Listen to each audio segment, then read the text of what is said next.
Uploading. We want to put Earth back at the center of the universe. Our universe.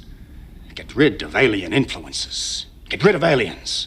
In any story, any good story, catastrophic events rarely ever spontaneously occur or are pushed by one single moment. Rather, it is a cascade of events, of failures and mysteries that lead the result that our heroes have to fight against. A perfect example of storytelling done right, where you see how there's a build-up, is the Earth Alliance Civil War in Babylon 5. Brother against brother, captain against captain. Let's begin breaking down the entirety of this great conflict.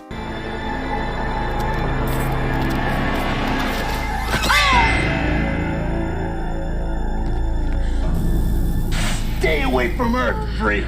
The genesis of the war arguably starts at many points, but for me, the breakdown should probably begin in Season 1, Episode 8, The War Prayer. In this episode, a famous Minbari entertainer had set out on her way to Earth in an attempt to enthrall the masses with her poetry. Unfortunately, she would be attacked and branded and told to stay away from the Terran system. Not only that, but this attack occurred on Babylon 5 in a sector, specifically Green Sector, that had been previously considered safe. Over time, it had proven to become more and more perilous, unfortunately, over time, it had proven to become more and more perilous. The attack, as mentioned, was spurred on by a growing anti-alien sentiment, one that had been seeded during the Earth-Minbari War, where the United Alliance had almost completely been annihilated. This sense of hatred for all things alien would grow and expand until it finally took a form.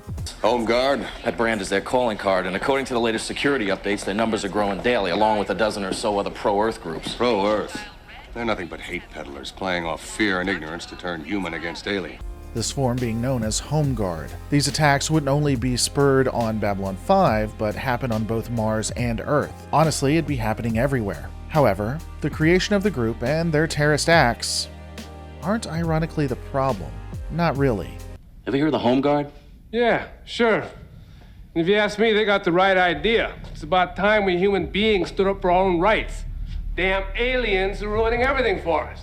The real problem was that a large contingent of humans agreed with them, even supported them. The Home Guard had the support of the people, at least a large chunk of them. And even though those people didn't directly do anything, their compliance made it easy for hatred to fester. It would often come to a point where those who were against the Home Guard or against pro-human groups wouldn't know who to turn to. But I warn you, Commander, if any Narn is harmed in this manner, there will be bloody retribution.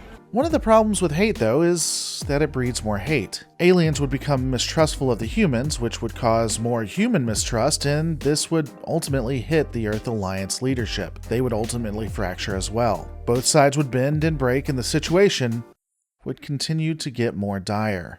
As the Home Guard grew in size, anti-human elements began to grow as well. There would be riots and attacks on the street. Ultimately, even those who were on the fence or thought that everyone should be able to coexist would have to take measures to protect themselves. The issue with hate is that it's one of the most dangerous and most contagious viruses. It spreads, and for a time, those who engage in it actually like it, if not love it. There isn't anything that can shield you from it either, not your rank, not your position in society, not your status in the universe. Everyone is susceptible. Black light camouflage, developed by Earth Force. They're still under wraps in R&D, but our friends got us some prototypes. We have friends everywhere. We hope that you'll be one of them. Home Guard would grow so powerful that they would even gain experimental technology that was only available to Alliance R&D. They would have people in positions of power and be able to kill other aliens, other diplomats, and more.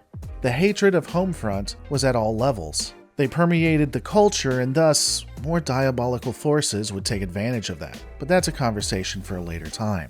Ultimately, in this episode, the bad guys are able to outwit Homefront, but what they don't realize is that they've only taken down a sect. They haven't taken down the movement. And it's going to continue to grow and become something far, far worse. What do you think about the events of the War Prayer? Is this the genesis of the Civil War, or does it go further? Let me know in the comments below. Don't forget to rate, comment, subscribe, and I'll see you on the next Lore Reloaded.